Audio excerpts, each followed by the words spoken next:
Ook deze zomer is er op 5 zondagavonden een uurtje poëzie en muziek in de Slotkapel in Egmond aan de Hoef.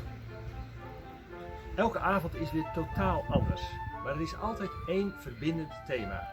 Dit jaar is het thema niet te geloven. Niet te geloven zo mooi of niet te geloven zo verdrietig. Of gewoon ongelooflijk.